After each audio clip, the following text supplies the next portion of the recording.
happy Saturday. It's September the 3rd, 2016, and I'm excited to welcome you to my vlog. I hope you will like and subscribe to it. But I want to share with you, so today I'm going to get ready. I'm dressed to go work out. As you can tell, I'm in my workout gear.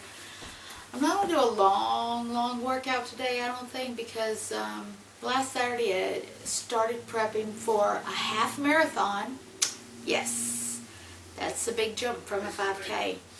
But I did 11 miles in 2.5 hours last week. And that was heavy duty. I'm just looking up my Bible verses on excuses. And there were some good ones that were pointed out to me. But I wanted to share with you, last week I did have prepared in preparation for that. But this Monday on Labor Day, there's a free 10K to run. We call it a Waffle House run because you run from Waffle House to another Waffle House and back, and that's over 10K. I wanted to give you some, we need to stop excuses. I listen to motivational things in the morning, and it helps me to do what I need to do, and it reminds me that I need to stop making excuses. Let me find it here. There was some good ones. But yeah, we need to stop making excuses because, God relieved us of those excuses.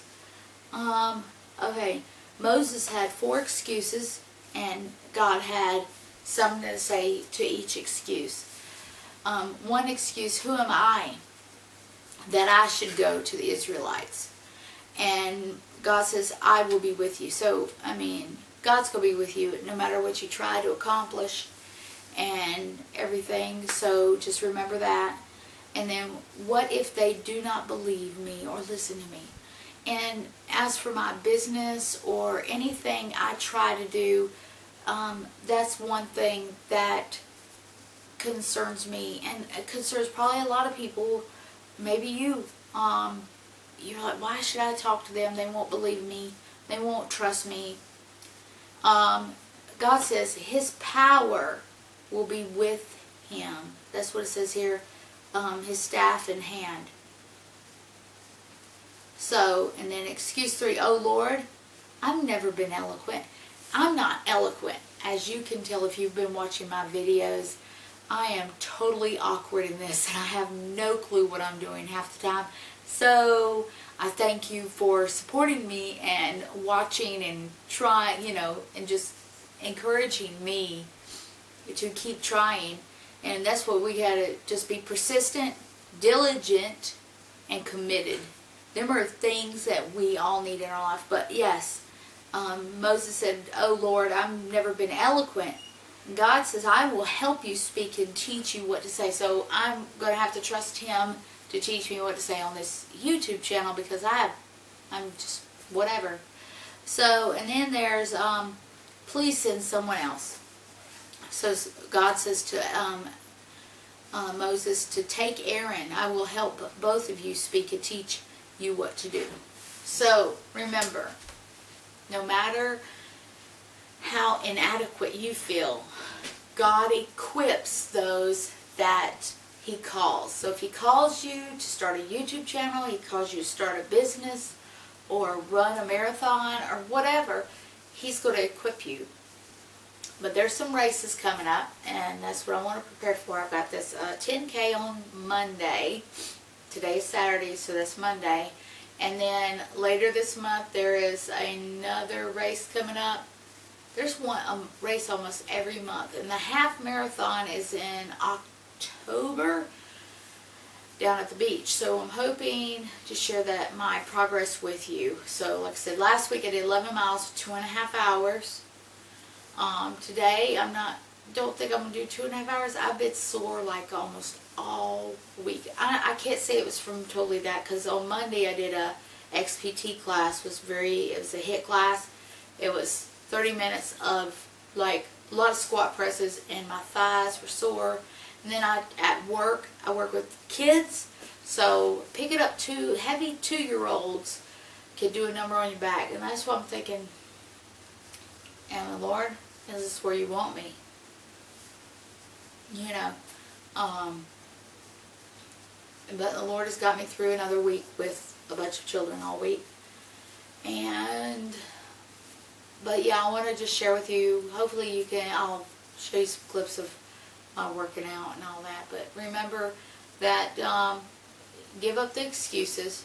A lot of times my excuses are my family. My kids don't want to go. My husband doesn't care or whatever. But if God's called you to do something, do it, and hopefully they'll catch on and catch the vision. And if you have a vision, go with it and let them go and jump into those things that God's called you to do, and He'll walk you through it. And like He did with Moses, He'll get you through it, because all of us are called to great things.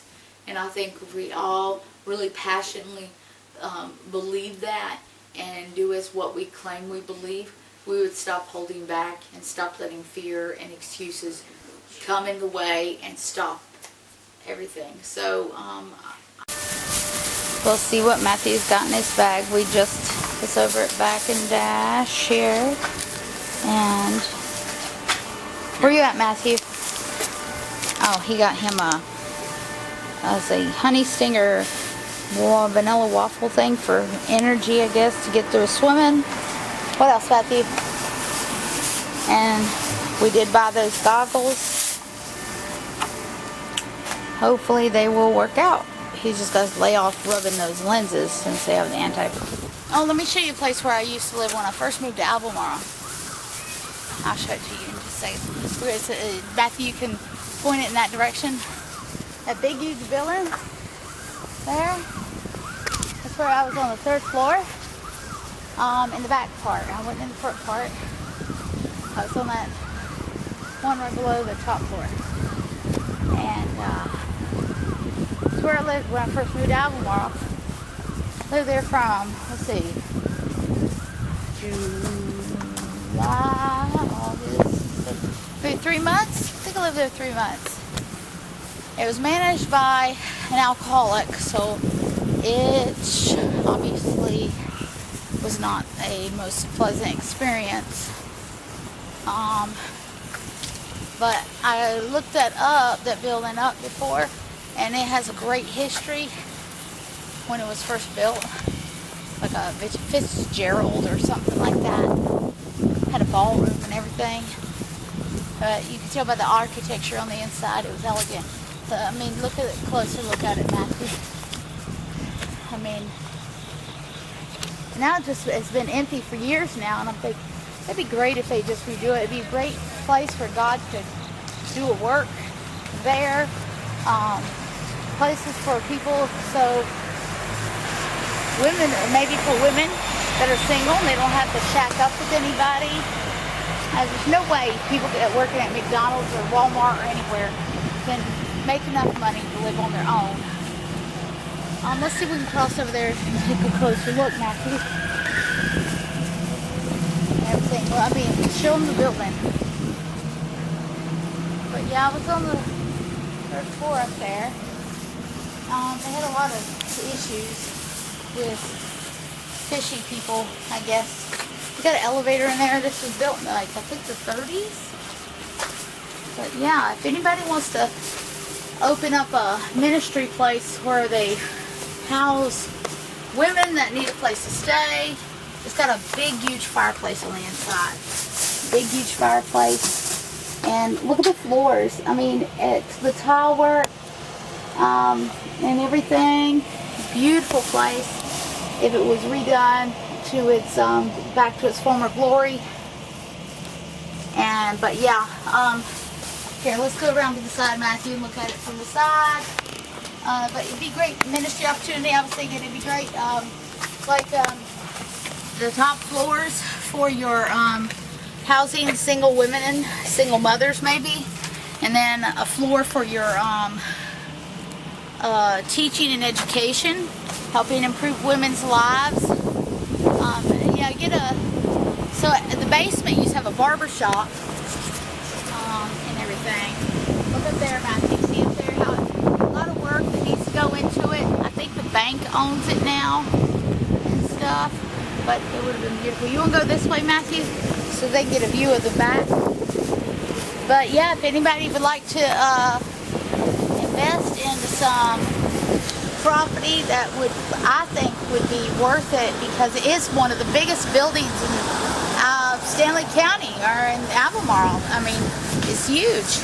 It's right next to the police department in Albemarle, if you want to come look at it. But yeah, as you can see, it's actually 1, 2, 3, 4, 5 stories if you count the basement. Let's walk over here and look so you can see what room I stayed in.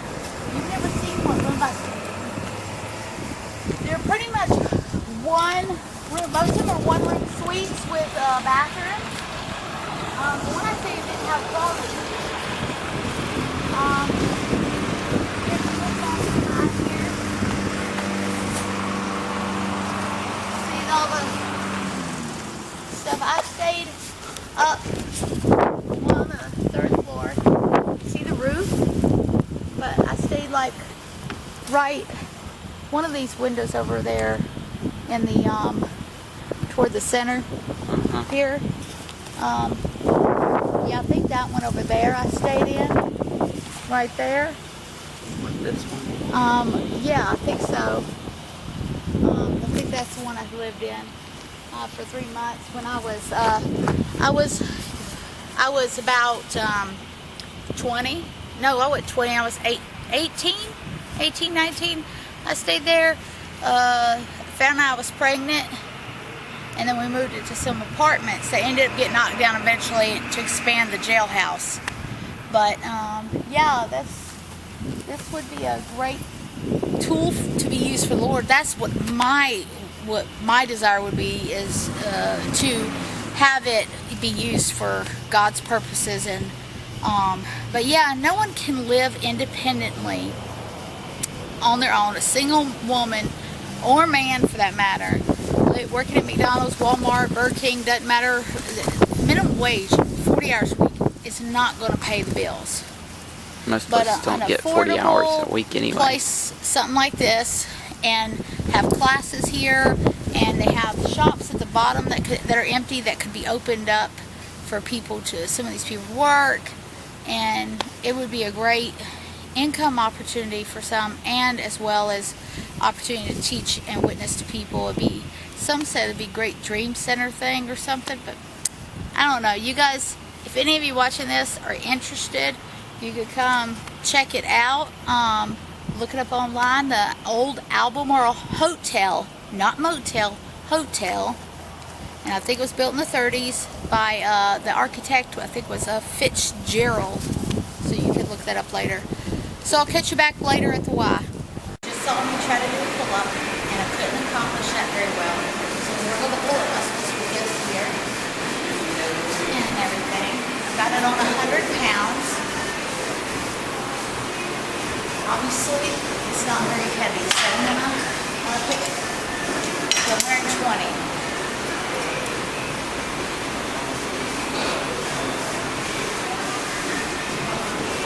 So I'm doing that.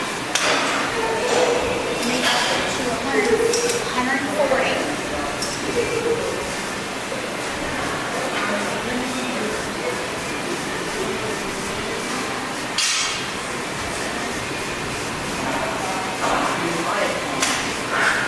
I might wrap it up a little bit more.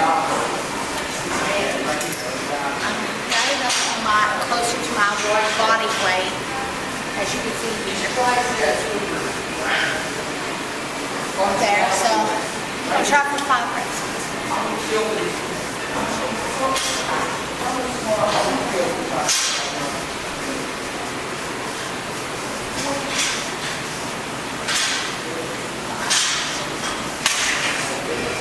Wow. Now I need to just do some cardio. Walked outside earlier, so I'm gonna get back there and do some more cardio on the treadmill or the elliptical or something. All right, I'll see you. But, I don't know. And you know, I have so many temptations here. I've got kids. My daughter is like, keeps telling me, let's go to Dunkin' Donuts. Let's get a donut and all this stuff. I'm thinking, as originally I'm thinking, I've got asparagus in the freezer. I'll fix me some asparagus. I got some chicken. And like I said, I had 2 eggs, and I had an egg this morning and some bacon, and then I had some ice cream, and I thought, well, I'll just eat the ice cream, be about my only carb today. Only naughty thing, I guess you could call it. And I was going to do the protein shake, and that would be pretty much it. Just have a really, because yesterday I ate like crap. I have struggle with the eating, and your diet and to lose weight and maintain a healthy weight is 80 to 90% what you eat, and then exercise is 10 to 20 at most. Because I could exercise till I'm blue in the face, but it doesn't matter. It's not going to work out too well. But yeah, several races. I gotta financially, hopefully I'll be able to afford to register for all the upcoming races that's coming up. There's several. I'll talk to you more later about that in another clip. So yeah, sometimes decisions are hard to make when it comes to food. I just worked out. I would love to have a donut, but I don't know. So we're getting ready to head out from the Y. It's gotten warmer outside. Looks like it might rain. I don't know. I'll do my long run on Monday and stuff. So yeah, we'll get back to you in a moment. What I like about Dunkin' Donuts is that their donuts aren't glazed with so much. This is just powdered. So it's an old-fashioned donut with just powder, no glaze on it. So I'm not a sugar holic, and my daughter got another sugar donut with just powder, some sugar on it. But yeah, and their tea is not overly sweet like McDonald's. And like I said, the donuts, I'm not, I guess Krispy Kreme or all these other donuts that are overly glazed would be perfect for people that have a sugar addiction. But it's just the right amount of sugar. Just sweeten it just slightly. So that's what I like about this donut. Okay, let me see if it's playing. Yeah, we're recording. Yeah, we're going to, we already had our donuts. Now we're going to go to the store, hopefully get some decent food. Won't be going in there hungry. So I figured I'd let you know and keep you up to date on my day here and everything. So that's how that is and all that. It's been a very exciting day already. It's after 4 o'clock. I know we gotta get home, take care of the dogs, because the dogs haven't had their lunch yet. Whoa. We could always have pizza, you know, always have Little Caesars. I could only get 20% off it. Until after work. Till after work, yeah. Well, we'll check back with you later. Oh, gosh, I mean, it just was a real struggle today. When family members suggest a donut or something, I'm like, okay, that's great. I give in. So I had goals about what I would eat today, but it didn't work out that way. It didn't. Everybody else had a different plan, and I didn't want to, I don't know. I guess I was just using them as an excuse for my poor eating. There's no excuse for poor eating, and I've got to remember that if I really want to be where I need to be physically, I need to stop letting other people be the excuse. So I haven't even checked my weight in several weeks because I'm just not. I know I haven't been eating like I should be. I do better if I go to bed hungry, Some people need that. I mean, the only thing I've ever been consistent at is staying away from soda for almost 4 years. So I hope you will be inspired, motivated, and encouraged that we all tend to do these things, make excuses, and that if we fall down, get back up, be consistent, and be persistent, and be committed to your goals. And I've been thinking about a certain goal. I mean, I have lost 40 pounds, giving up soda around 4 years ago. And, you know, and the thought keeps reoccurring to me, because I originally was going to go to school to get an exercise science degree or be a personal trainer, and I never did that. And I'm like thinking, it's come back up again, and I don't know. I want you to comment below on your thoughts about that. We're all a work in progress, so keep on moving, keep on getting up. Every time you fall down, try again, a new day, because a new day is a good day. And thank the Lord for each new day, every day. And stay positive, and I'll see you soon.